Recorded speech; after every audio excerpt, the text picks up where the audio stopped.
So let's get Polish now. And by Polish, I mean Miltra. And you know when you get a thing in the mail and you're not sure if it's special or not? But then it comes in like a wooden box that looks like nicer than most of the things you've ever seen with the laser engraved. And then it's got the special star key hex screws. I did this on the unboxing channel. It's actually on 2 different videos. But this is like you could tell Poland wasn't having a wood shortage when they did this. And the way it's packed is ingenious, where it's just like 1 inch or 7/8 layers of foam, and it's just over and over and over again, different things being exposed through different layers. It's wild. This is the best system for transporting a tube I've ever seen. And it came with its own tool and instruction manual. We're going to plop that right back down. It smells so good. This thing, the OTL PCL86. On the show 86, the anime is very good. Come in, Chewbacca. I love you. She's got new pills today, so she's acting a little weird. On my desk today to compare against, I'm keeping the TA26. I put the Tor Roger back there because I had that on and off and on and off, because that's Ukrainian and this is Polish and this is Chinese. And I could tell you what the difference is already. This is using the X2O Chinese tubes, and it says sounds amazing. And that's using old Russian tubes. And this is using Yugoslavian tubes. So you know when you're getting into, this is, by the way, 590 euros, which probably translates to about $700. But just that box is probably fucking 200 of those dollars. And this is using Yugoslavian EI PCL86 NAS, new old stock produced with Philips technology. Plenty of other things they talk about here. The feel of this one, I'm gonna skip to put a song on for just awe. This one feels more modern than just about any tube. We're gonna get to that Macintosh in 2 days. After all, this is Tube Week, in case you don't know. 2 days ago was a tube, today's a tube, in 2 days will be a tube, and that'll be the end of Tube Week, I hope. Please, no more tubes. Not that I don't love tubes, but it's just very hard to pull between them, because here's the thing about tube amps. 90% of the time, it's not about the actual amplifier itself. It's the tubes that are being put in them to change how it's functioning. It's like taking, you know, everyone's got, you know, there's different bodies for cars, and you put the different engines in. And, you know, what do you want to get out of it? Torque, one high fire revving. So when they put new old stock Yugoslavian tubes in a thing built this well, it's going to outperform something like the TA26. I'm happy to report, if you're cheap, that the TA26 holds its fucking own, however. Where I was having a hard time going back and forth on certain songs on the HD600, which is like my final listen, where it was like, but do I like this more? Because this is wider sounding and a little bit more loosey-goosey, which is kind of what a tube amp's supposed to be. So this is starting to step into that, like, no. I'm a professional adult, and I want the tube amp that delivers everything. So that's where the Miltra comes in. It is Miltra. I want to say it like an Italian. We'll be like, Miltra. Put it on the spaghetti. I'm sure it's pronounced very, very differently. I've had them running now for a couple hours on the desk. And well, they're both hot. Tube amps all tend to get hot. This has a build to it that, hold on.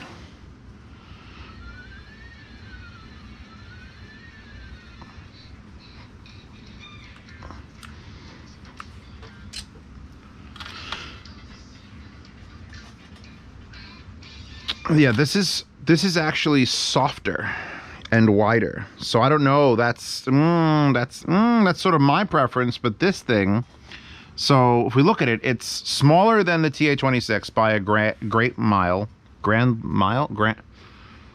1 order of measure, maybe.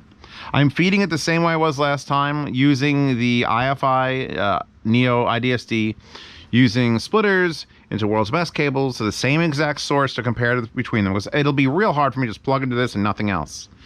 Where are you? I haven't actually turned this on. You. Did you get knocked off the table? Son of a bitch. Get out here. Who's running this joint? Hold on. There we go. So now I should have the ability to go over my head.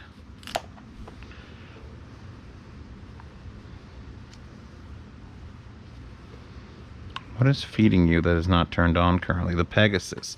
Of course, I lost the plugs. Oh, Lord. The Pegasus got turned off because I unplugged the whole stack. Because I want to give this the full, at least compare it for 2 songs. Epic Score Sneak Attack. Oh yeah, Lifeless. That's the thing. I can compare tube amp against tube amp all day long. What they have to do is prove that they, against a topping A90, bring more fun to the party. And this Miltra brings more fun to the party. It brings it at $700, so you better get something more than just fun. And you get what can only be described as some build quality shenanigans. I'll turn it around so we look at the back, because the back's real simple. Power plug, fuse box, RCA ins, plaque, little warning sticker that says don't unplug me or don't take me apart.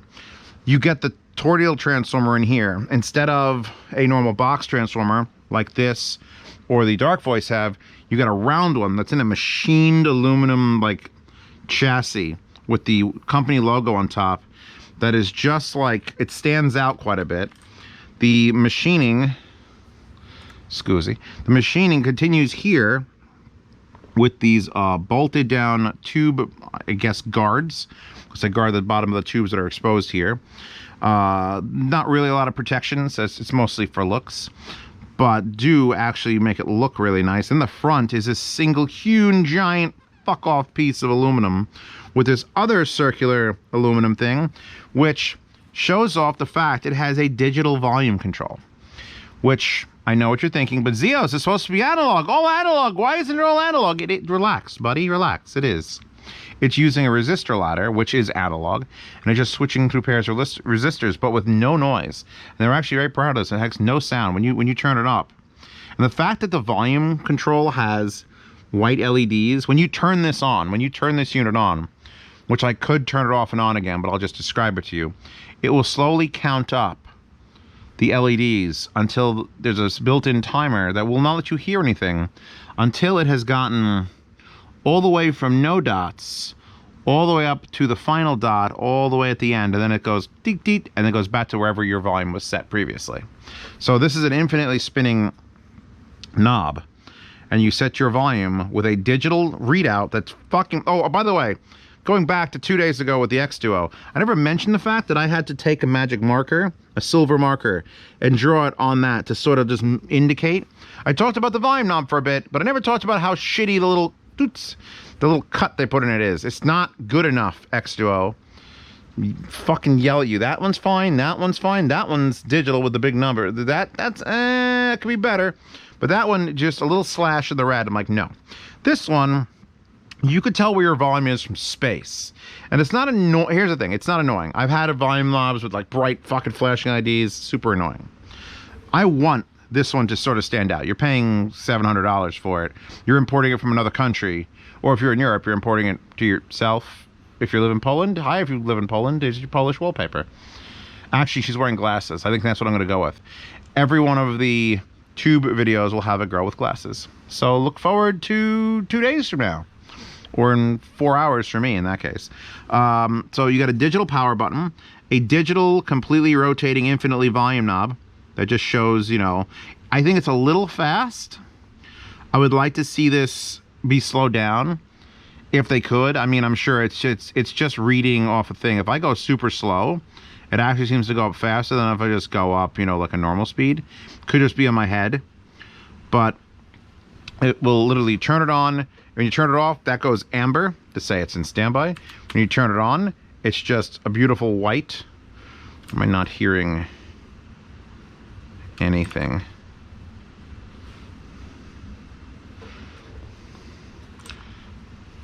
Did I break something? No, sound's there. Europe. Get it? Europe. All right, maybe I will restart the tube amp. Just in case. And it doesn't know that it's on. It's on and hot. Like if it had a temperature sensor that would tell you, like, that's another thing. Tubes need to be at a certain place to test. That's why, like, if I'm going to do this review, I turned these tubes on 4 hours ago. Because you turn them on and you wait like 4 minutes or however long this takes to count all the way up to the top before it'll initialize sound. Oh, I should probably maybe plug the headphones in. Okay. It's been a long day, boys and girls. Let me just point this out. Actually, let's take off the 600s.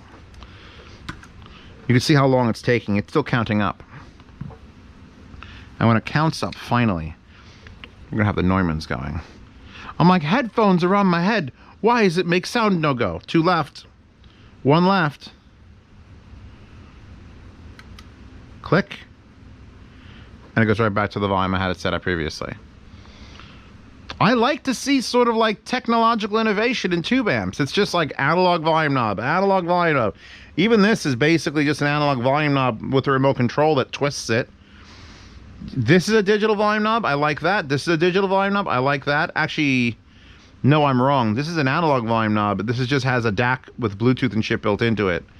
So really, as much as it doesn't seem like this is an advancement, this is an advancement.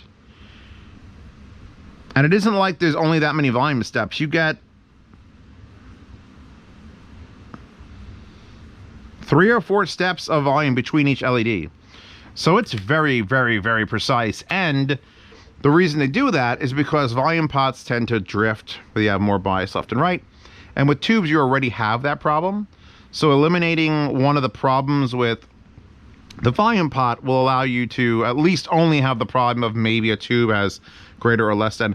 It would be interesting if they actually implemented some sort of balance control into this that could just take it and you know, shift it so it's perfect. I don't believe it does that. But it's a very, very neat and clean little package. And if the goddamn box doesn't sell you on it,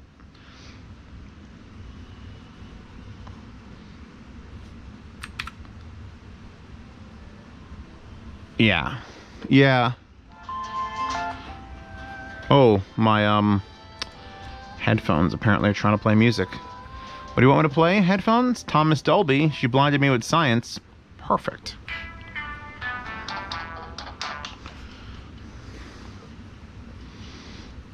Poetry in motion. All right. Those sound amazing. Let's go to... All right, so I like the TH26 with the 909s. Let me talk about the Miltra with the 909s. Volume all the way down, which I can clearly see because there's no LEDs.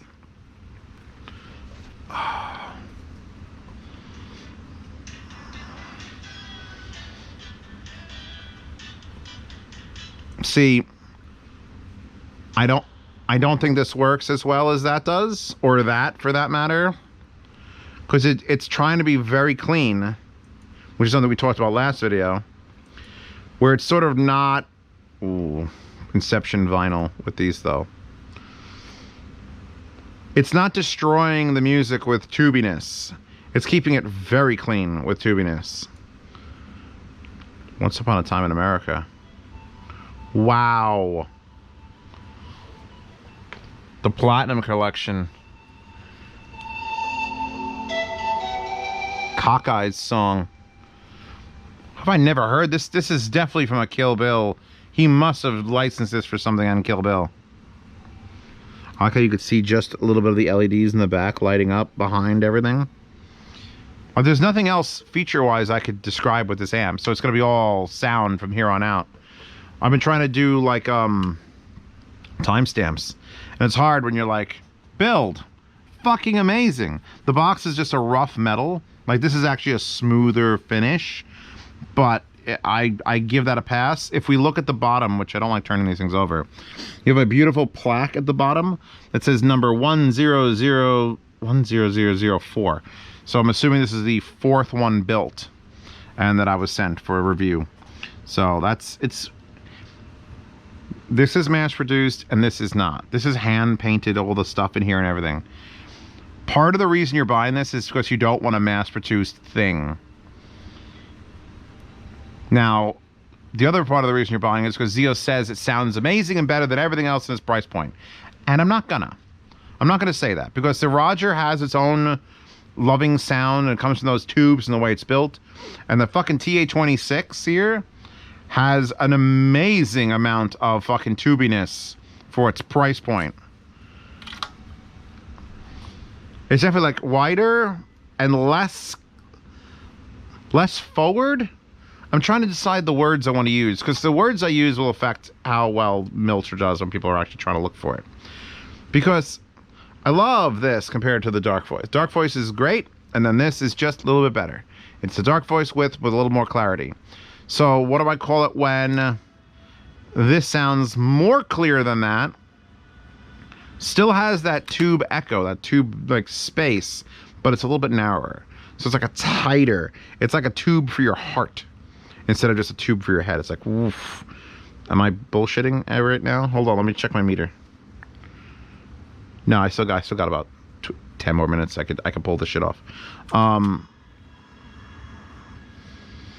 The only thing that's missing is like a high-low gain, which I've not seen a lot of tubes with high-low gains. I don't know if that's a just a build complication thing. Like, how do you gain a tube? Do you need just another set of tubes for low gain? In fact, I don't think I've ever, other than that one, that has high-low gain. Really, there's not many.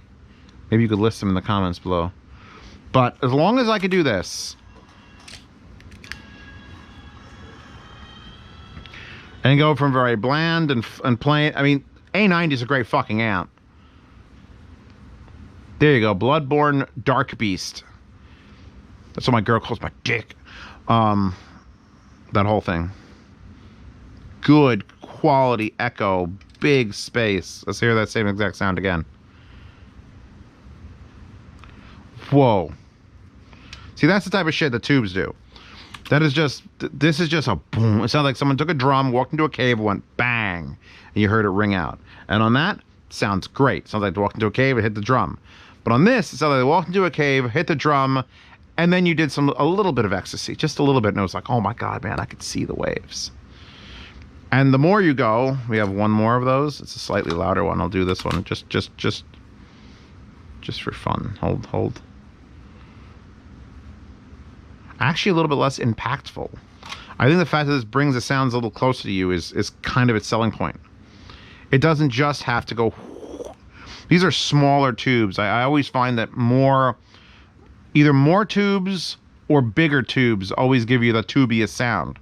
So the decision to build a $700 amplifier that uses these very small, I don't even know the number. I mean, I read you what they are. Just a very small tube, a PCL86, is like, that's a design decision that they went for. Do we even have power numbers? Hold on, let me see if I got power numbers, because I'm not 100% certain. I remember 100 milliwatts per channel. Yeah, it is not a powerhouse. It is not. That's at, oh, I'm sorry. That's at 250 ohms. So fuck you. That's pretty good. The other ones we were talking about, TA26, did it even mention it? This was half a watt at 600 to 300. Wow, that's, never mind. Okay, that's dumb. Are you really that powerful? I don't remember mentioning that in their video of that yesterday. Point is, let's get off topic again and just get to the fact that I need to plug these headphones back in to actually hear them. As long as it sounds like a tube amp doing tube things and you enjoy touching it and looking at it, it's a worthwhile product. Right? I love my Rogers. My Roger is all wood. Look at it. Look at its woodiness. All right? It sits on my desk and it's the most uncomfortable motherfucking thing to use because of power and volume. And here's your input, which is a 1/4 inch on top. And here's your output, which is a 1/4 inch on top in the back. So, you know, you're reaching, it's got its quirks. And this has its quirks, which is just a beautiful actual digital volume knob to try to maintain some of the balance issues that most things have. And then it just does a little shop of horrors.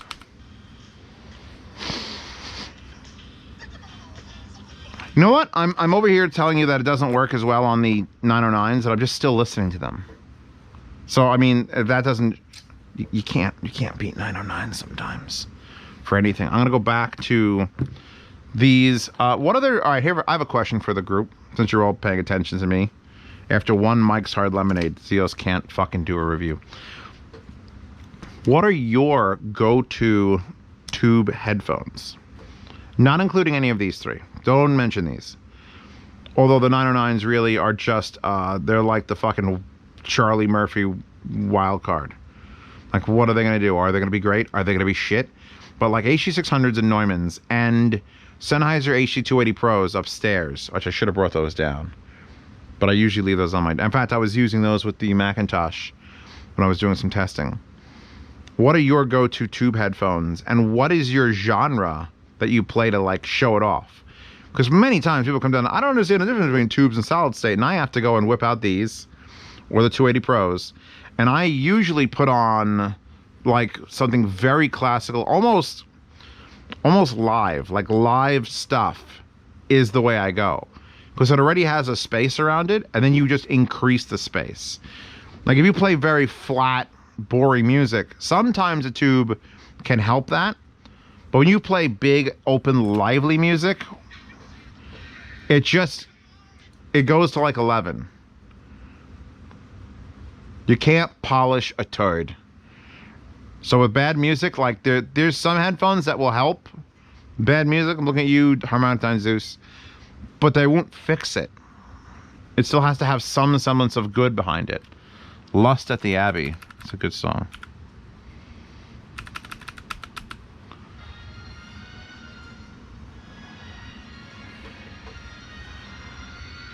They actually have a Big Brother tube that I'm interested in seeing because the Big Brother tube, fuck you. What was that? Ween? Fuck you, Ween. That went from very quiet to Ween in about a millisecond. Here, if I actually have it open. This one is the OTL X8XT. Look at the fucking PS veins in, wow. Look at the PS veins in that one. Look at the giant tubes in that one. And what does that have? Does that actually have? That has 2 inputs and 4 tubes. Four of these. In fact, I'm going to link this one as well. Wait, let me go back to that other picture because I wanted to just double check something. Oh, wow. There it is all in pieces. You can see the volume board is actually on that. Now, there's the resistor ladder. Oh, maybe that's the resistor. Well, they're very simple devices, but you have to do them right. You've got to do them right to make it worthwhile. And that one's 1,100 pounds. This one's 590. So I'm sorry, this one's what are you? Yeah, 590 euros, which makes it around 700. So that one's 1,100 to 1,200, which will be about $1,500 to $1,600. And that one's probably the tubier version. They're definitely, because they sell 2, because this company only makes 2 headphone amps, only 2, because they only make 2. They had to pick a slightly different sound for one. This one gets the more linear, more accurate, smaller tubes, keep it clean, just add a little bit of it, touch it up, and sell it. The other one, I bet you, is the murder one. Meanwhile, X2 is just like, I don't know if I can do this. And then the Tor Roger, you only go from that to the balance, which that'll be compared against the Macintosh, because the Macintosh is the only balanced one. These are both single-ended, single-ended, single-ended, single ladies. All the single-ended ladies. Fuck you, Ween. Cake is good. Marilyn Manson is okay. Oh yeah, see, here's the thing. Even though it doesn't sound like a billion watts, I'm at not even the 1 o'clock dot. There, now I'm at the 1 o'clock, 1:30 dot. And the HG600s are screaming. Yeah. Theme of Glen Burroughs. So I think that this is absolutely worth considering if you're going for your European tube. Now I have, my fucking brain library is so big now that I have to be like, what kind of tube? American or European? What's the airborne velocity of the European tubes? Do you want to go Ukrainian or you want to go Polish? The Polish has Yugoslavian tubes. The Ukrainian has Russian tubes. What are you looking for? What are you looking for? What's your deal? Do you mind reaching over the top of the tubes to plug things in? How about Chinese? Have you had Chinese? You know what? Now I want fucking Chinese food. Fuck. Almost never want Polish food. What's good Polish food? Kielbasa, obviously, but you know, it's gotta be something else in the States. Anyway, I don't want to dawdle on this. I think the review for this is like 40 minutes long, but I did a lot of like basic tube explanation, and I'm not going to rehash that here. I'm just trying to talk about this unit. And then in the review of the Macintosh, I'll talk about all the units all at once. So when I do the comparison between that and other things, then I'll come back and talk about this again and talk about this again and see who's up for what. And then I'll dream about that big one from the Miltra. Because you know what? The box is going to probably be bigger. And I could use a bigger box. Don't take that out of context. That wallpaper, available in the description. Patreon Subscribe Star. Help support this channel. Do you hate this channel? Don't join the Patreon and Subscribe Star. Do you fucking love this channel? Fuck, please help. You get to see reviews early for $5 a month. You get to participate in the yard sales where I sell things for $5 a month. If the company's like, hey, we don't want this back, don't ship it back to Poland. And I'm like, you know what, I have enough, you know, I probably want to keep that box though. It's too fucking nice. What do you want from me? But other things get sold in the yard sales 1st to the 10th of every month. If you want to hear sound demos that have been removed from YouTube, and there's a shitload of them, I have the audio available to patrons for $5 and up. You can go back and listen to any sound demo from the previous years as losslessly as I can give you. Some of them were compressed to MP3 like 4 years ago, so that's just, you're going to get an MP3 recompressed from a wave back down to FLAC, so it's not lossy. But you can do the comparisons of those. Boom, boom, boom. $10 a month gets you the behind-the-scenes private Telegram chat, which has been relatively quiet today. It's nice. It's like everyone took a day off, and it's like my vacation. After that, you've got HiFi Guides and the HiFi Guides forum, which should have a tube section somewhere in it for just tubiness. Wallpaper, I said already. All wallpapers I've ever used in every review available in a repository for any patron at any price point. Just easier than going through the description of every video and downloading them. All these artists, if you want to find them, Sauce Now and IQDB will help you put that in there. And it's like, this is the person who drew this. Here's his Twitter, or here's his Pixiv. And you can go and find those people and support them. God knows I support enough artists. I like negate 10% of my Patreon because I support artists that are on Patreon. So there you go. Moving on, in 2 days there will be more tubes. Again, this is the middle of Tube Week. I hope you're enjoying Tube Week. If you're not enjoying Tube Week, well, come back and we'll see what the Macintosh can do for you. Because that thing, I got to look up the price of it because I haven't. This one I know, $319. This one I know, around $700 US. That one's gonna be dumb, probably.